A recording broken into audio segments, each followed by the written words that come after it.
Guys, working na yung unit na E5 error. Possible na pan motor problem na naman ito.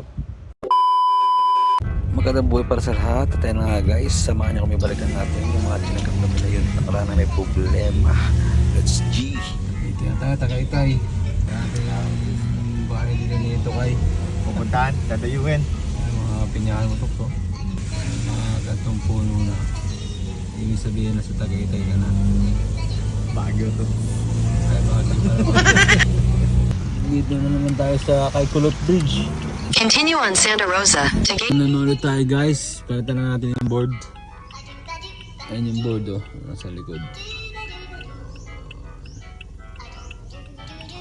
Yan guys, pinadala na po ni AUX yung board. Thank you po kay Ma'am Mary Lou.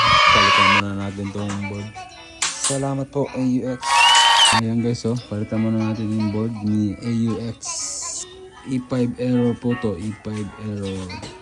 Ayan guys, nalagay na natin yung bagong board. Sensor, fan, compressor, reactor, communication niya. Ayan guys, tsaka ground. Testing na muna natin. Testing muna natin guys bago natin isarado kung magiging working na siya. Ito yung board na pinalitan natin. Buhay na sa'yo? Testing muna natin guys kung gagana na. Let's see. Ayan guys, gumana na siya. Ano muna ito natin kung lalamig. Check natin yung preo niya. Guys, goods pa rin yung preo niya. All goods na yung unit. Ayan guys, working na siya. Monitoring tayo kung continuous na talaga siya. Ayan guys, working na yung unit na E5 error. Check natin sa loob yung lamig. Yung lamig na. Ayan guys, working na siya. Yeah boy.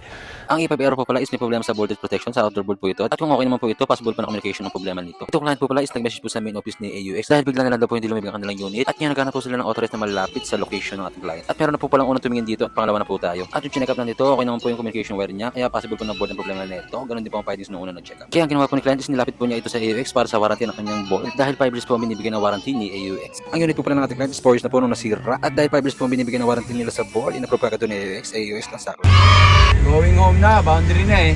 at pagkatapos natin mag-repair sa Tagaytay, pupunta natin sa Baco or Cavite para mag-repair naman po ng isang unit again. Hindi po nagana yung pan-motor nito. Ito nga po pala yung pinalitan natin ng capacitor. Pero hindi pa rin siya gumana. Ayan guys, napalitan natin yung capacitor pero hindi pa rin nagana yung pan motor. Possible na pan motor problem na naman ito. Hindi na nagana yung pan. Sige, patay. Ayan guys, pinalitan natin ng pan motor. Nag-working naman siya. Monitor muna natin. Tutuloy-tuloy. Ayan guys, so yun na yung karga niya. Working na siya, working. Monitoring na lang. Ayan guys, tumawag na. Monitoring lang muna kami. All goods na, Tox. Isang smell naman dyan. Pinalitan po pala natin ng relay, capacitor at pan-motor ang unit natin client. At ayan na nga guys, dalawang client na naman po ang nasatisfied sa ating ginawang trabaho. Kaya kung naghanap kayo ng mga maintenance dyan, ano pang inaantay nyo, mag-visit sa page namin. At sa mga sumusuporta po sa amin dyan, may patuloy po ang pag-support sa amin para i-follow share na rin po ang page namin. Salamat po, God bless po sa inyo.